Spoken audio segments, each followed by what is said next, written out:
What's up, everybody? Chewy Internet coming at you today, and this time we got some Marvel Crisis Protocol content. This time we're talking about the core rules, and again, this was discussing the mini extravaganza that these new rules were coming. They kind of talked about they talk about a little bit more in this article, basically. Yeah, if you guys can do me a favor, dislike the video, comment down below, let me know what your thoughts are on the rules and the changes and all that stuff, and just MCP in general. Just give me your thoughts down below. Subscribe to the channel. We'll have more MCP content coming up. Also, I want to give a shout out to Vincent Kirchhoff, those guys down in Chicago that do work for Second Wind. Great event. It will be back next year. If you couldn't make it out this year, definitely make it out next year. It was a fun event. It was great. I got a chance to play MCP. I played 4 rounds in a day. It was amazing. I ended up going 2-2. I felt like I could have. I played against some really good players, and I lost those games rather closely. I definitely, after playing those games, I felt like I kept thinking I know what I could have done better. I know what I could have changed and just adjust my gameplay. It was great playing against those players. Shout out to Zach Cohn, shout out to Johnny Pastrami, all those guys out there. Alex Botts for taking the tournament. I mean, that guy's an amazing player. He was, dominated Guild for a little bit. Now he's playing MCP.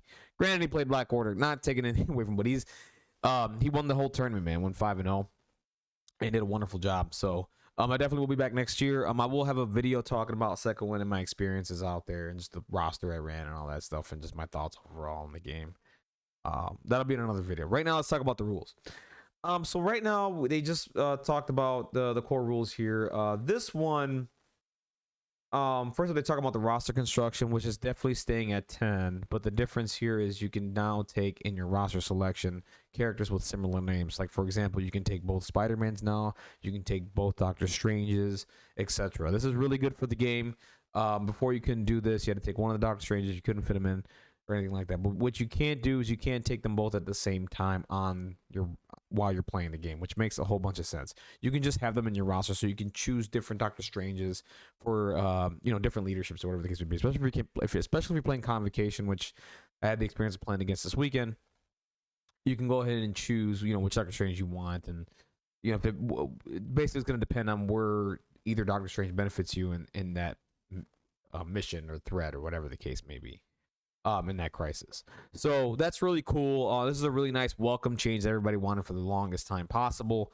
Again, please you cannot take them both at the same time on the field. You can take them both at the same time in your roster. You can only choose one of them when you're making your selection for the threat level and all that. So that's all that talks about here. I'm not really going to get much into this. This is all this talks about. The next roster update, which is my personal favorite, which I talked about, and maybe it didn't come from me, but again, I've always talked about the tactics cards going up to 10.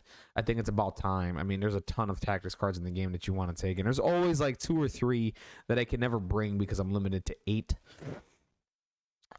So and this is cool. This is a welcome change that I like. So right now we're going to 10 team tactics cards in the roster instead of the previous allowed 8.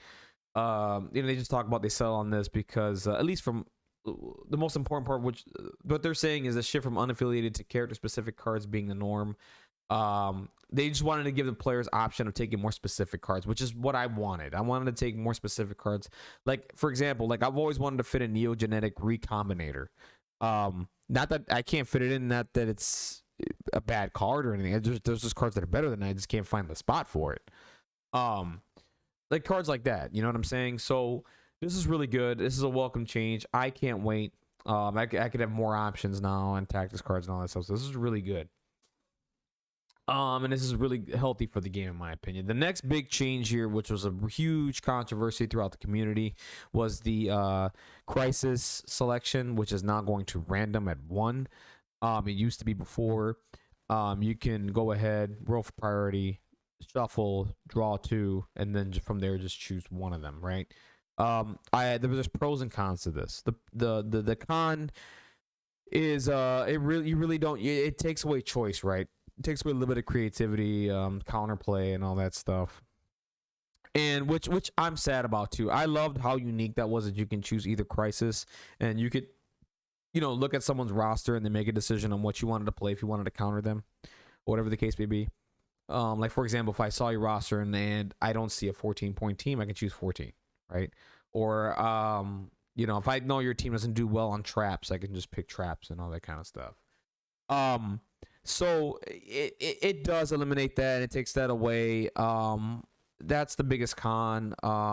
The plus to this, I think, what's going to end up happening, and this is just an opinion, I think with it going to randomly at 1, I think people are going to be taking more favorable crises and extracts and secures that favor their team more, rather than picking crises and secures. Extracts and secures that, there's some counterplay, against another roster and stuff like that. And it's going to make the game a little more interesting, in my opinion.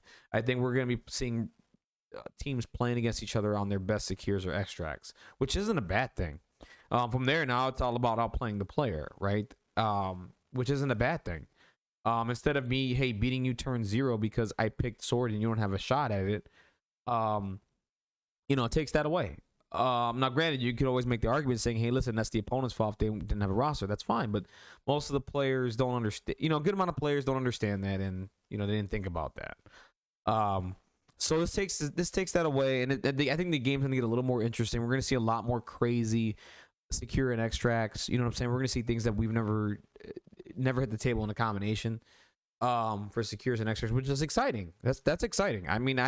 That's what excites me about the game. We're gonna see some crazy stuff out there, and I'm all for it, man. I'm all for it. So what's significant here, they finally talk about how it's going to be done. So you're still both going to choose 3 secures, 3 extracts. That's still happening. Okay, you roll for priority. That still happens. Whoever wins priority chooses red or blue extract secures. Now what happens here is that, so once you do that, right, when they go to pick, they simply reveal 1 crisis card instead of 2. So what you're going to do is you're going to shuffle, you're going to draw, and that's your secure and extract, okay? Now, here's the difference. So once that extract or secure is selected, the person who does not have priority, they get to choose the crisis. Let me say that again. The person who did not win priority will be able to choose the threat level of the game. That's really cool. So it gives the person who won priority an advantage on secure or extract. Granted, there's not really much of an advantage now because you're only choosing 1 card and it's random. But the person who didn't win priority finally gets something, right? Which is they can choose either they can choose the point level of the game. Which is really cool. I know that there were when the new rules were dropped. I know I was in a couple of Discords. They talked about the person who didn't run priority should be allowed to choose the threat level, and I think that's a nice welcome change. I think this is really good. This is really cool. I like what they did here. This is really exciting, and these rules will be implemented since now I know how the crises are going to be handled. Previously at my event, I was literally just going to draw. I was going to grab all the secures and extracts. I was just going to shuffle whatever, right?